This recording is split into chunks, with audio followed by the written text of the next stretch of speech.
Hey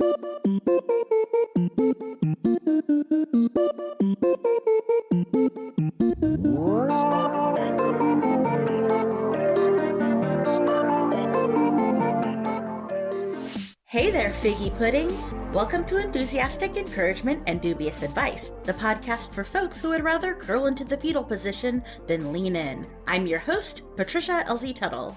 And I'm ready for a Christmas ghost story. I'm Nicole LZ Tuttle. We're recording this show on December 19th, 2025. Ah, yes, I love the ghost story where all the ghosts haunt the rich guy until he gives his money to people. Absolutely. Remember, this podcast is independently run, and we are hoping to be supported by listeners. Downloading, sharing, and giving us reviews and ratings are free ways to show us support. If you have a few bucks to donate, our Patreon memberships start at $3 a month, and there are 3 tiers to choose from. And it's that time of year for us to remind you that you can gift a subscription to our Patreon to someone, as well as to the Enthusiastic Encouragement and Dubious Advice newsletter. We make a great gift.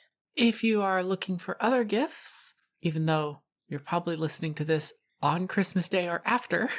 I mean, it comes out on Christmas Eve. Yep, well, good job, everyone, if you're still looking for gifts. Best of luck to you. If you want to order something that'll get to someone late, any book we've mentioned on this show ever can be found at our bookshop.org affiliate link, which you can find on our webpage. We also have a merch shop that you can find on our webpage, eatapod.com, and we have a rainbow prism up there, and we also have some stickers up, and ideally, more things in the new year. Ooh, we did a thing recently. We did a thing because it was your birthday recently. Oh, you're telling everybody? Yeah, I'm not telling them what day.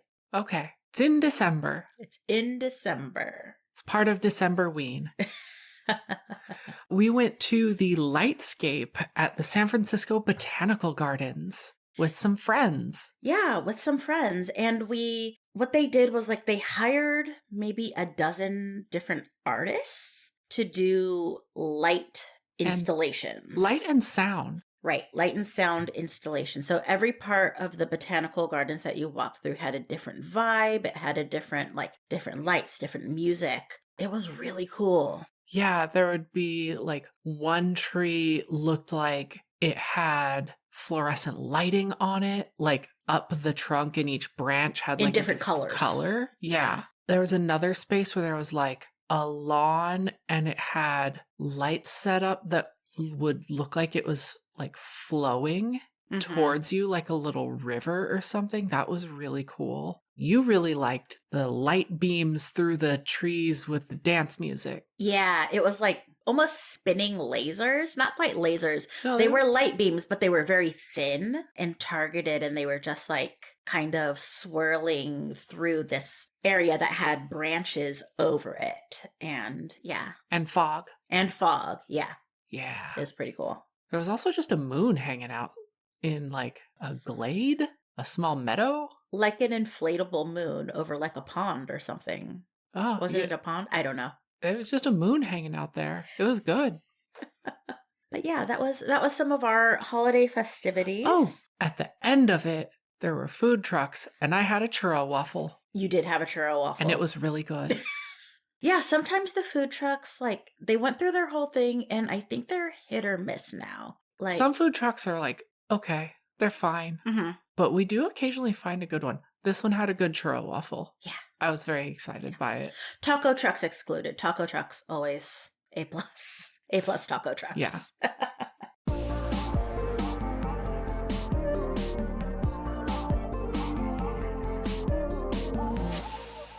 Today's episode is going to be a light one because, like we said, it's being published on Christmas Eve. And I have, in the past few years, found myself with 2 Christmas almanacs. One is the Great American Christmas Almanac, a complete compendium of facts, fancies, and traditions by Irene Chalmers, and it was published in 1988. The other one is from 2003, and it is The Christmas Almanac, edited by Natasha Tabori-Fried and Lena Tabori. So I thought today we would share some Christmas trivia, lore, facts, Whatever we've picked out of these books, we'll each just share a thing. I'll be working from the 1988 Christmas Almanac, and Nicole will use the 2003. I want to note that one of these books is 240 pages, and the other is around 300 pages, and honestly, weird things from these books could be a whole long-running podcast itself. I don't know. I feel like yours had a lot more fun facts in it. Mine had like lists of like where to buy wine. Which is hilarious. Yours also had a list of like where to shop for teens, and it was like Old Navy. And I was like, what? It was like the Gap. I was like, really? Okay, 2003. Yeah. I think that's what I found charming about it, though. Yeah. So, for my fun fact, I learned in 1960, Neiman Marcus, like the luxury department store, started doing a thing called Gift of the Year. And this Gift of the Year was not a normal thing. Like, not even like a normal luxury thing. It wasn't a cashmere scarf or a diamond tennis bracelet. So let me give you a few examples. In 1963, you could purchase his and her personal submarines, the mini-sub Mark 7s, for $18,700. And actually, this book has a picture. I'm going to post it on our Instagram so that you could see what like this advertisement was for this submarine. That sounds like a bargain. Did we look up how much that would be in like today dollars? I didn't, but we should. We'll look that up. In 1967, the gift of the year was his and hers camels for just over $4,000 a piece. Huh. You know, a camel. You know, a camel. They said the camels would be, I guess they were raised in California and would be flown anywhere in the lower 48. Did they say if they had one or two humps? No, but I think there's pictures in this book again. Okay. There might be a picture. 1978. This one I didn't even know was a thing. Like, I didn't know it was a thing. His and her natural safety deposit boxes.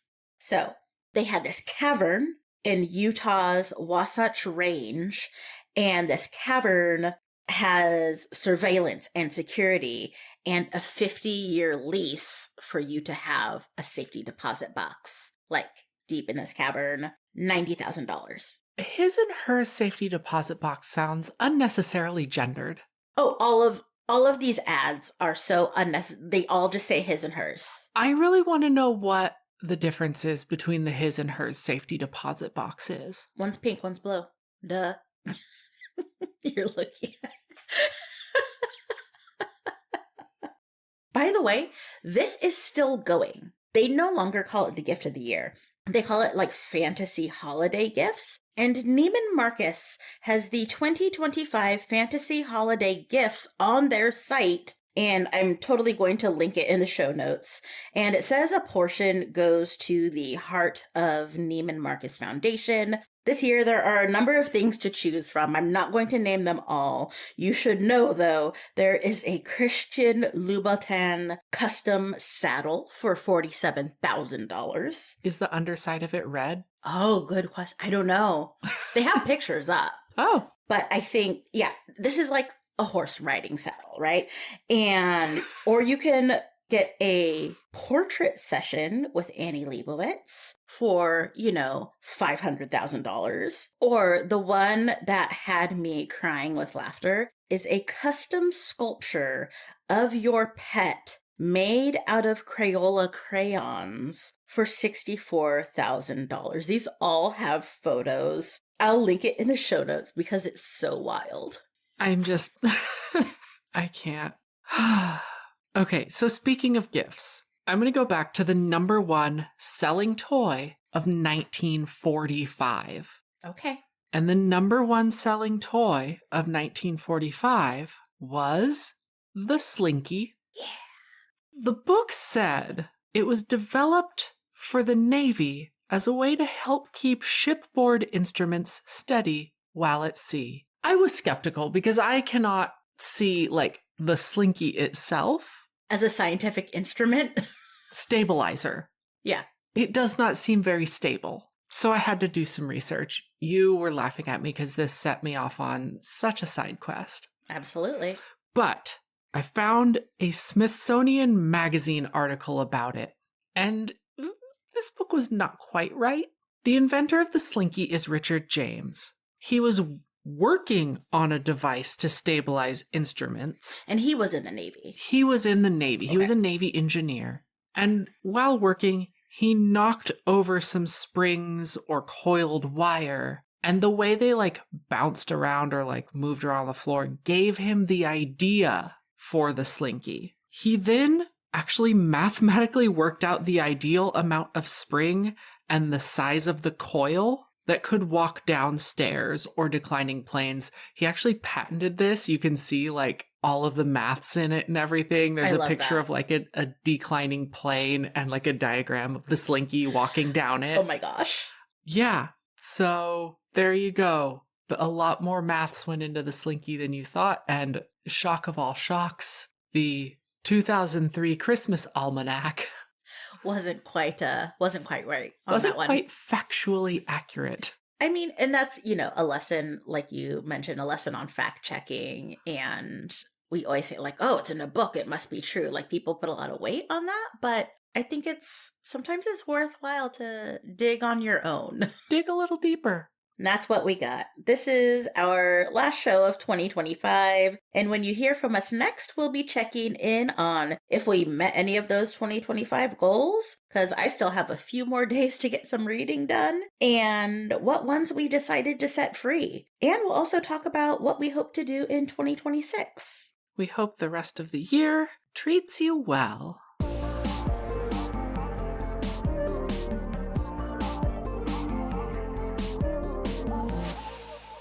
But we're not done talking yet. Nope.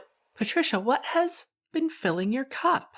A couple of things. So one, I know I talked about it on the Patreon. I don't know if we talked about it on the show, but I had an extensive nail polish collection and we had gone through it and there were 159 bottles I was ready to let go of. And I found a buyer and she drove up.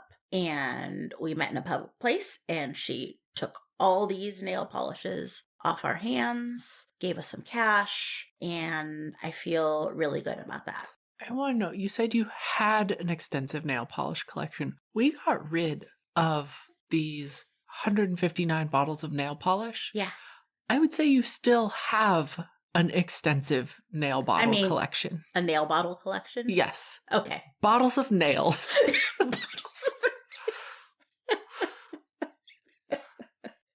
Yes. Yeah, we still have that too. We just thinned it out a bit. Yeah. Weeded it, as we say in the library profession. Yeah. Narrowed it down to the ones we're more likely to use.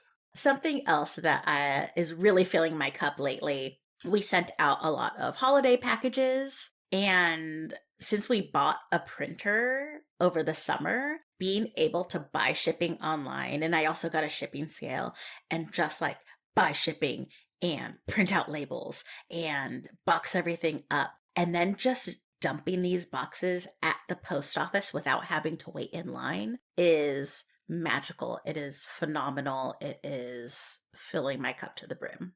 Nicole, what's been filling your cup? I feel like we've been doing a lot to get ready and prepare for the holidays with family and friends. And I know it sounds strange, but doing a lot to get ready is kind of filling my cup with the knowledge that it's going to be worth it in the end. Yeah. So it's kind of anticipatory cup filling. Yeah. If you will. Well, that's our show for today. We'd like to thank our awesome audio editor, Jen Zink. You can find her at loopdeloo.com and we'll leave a link to that in our show notes. You can find the full show notes and transcript at eedapod.com. That's EEDAPOD.com. There you can also find a link to our Patreon, our bookshop link, and a link to the ongoing Enthusiastic Encouragement and Dubious Advice newsletter. You can also find us on Instagram and Blue Sky at EEDAPod, and email us at eedapod@gmail.com. We are nothing if not consistent. If you would like to get us a gift, you can subscribe and rate us on Apple Podcasts, Spotify, or wherever you get your podcasts that allow for ratings. It's the gift that keeps on giving because it really helps other people find us. And if you just want to drop us a little note or a comment, you can do so at any of the places I just named, or email us. We would also appreciate anyone who can subscribe to us on Patreon. Support there is going to help us keep the show going, especially without ads. You can find us at patreon.com/EEDApod.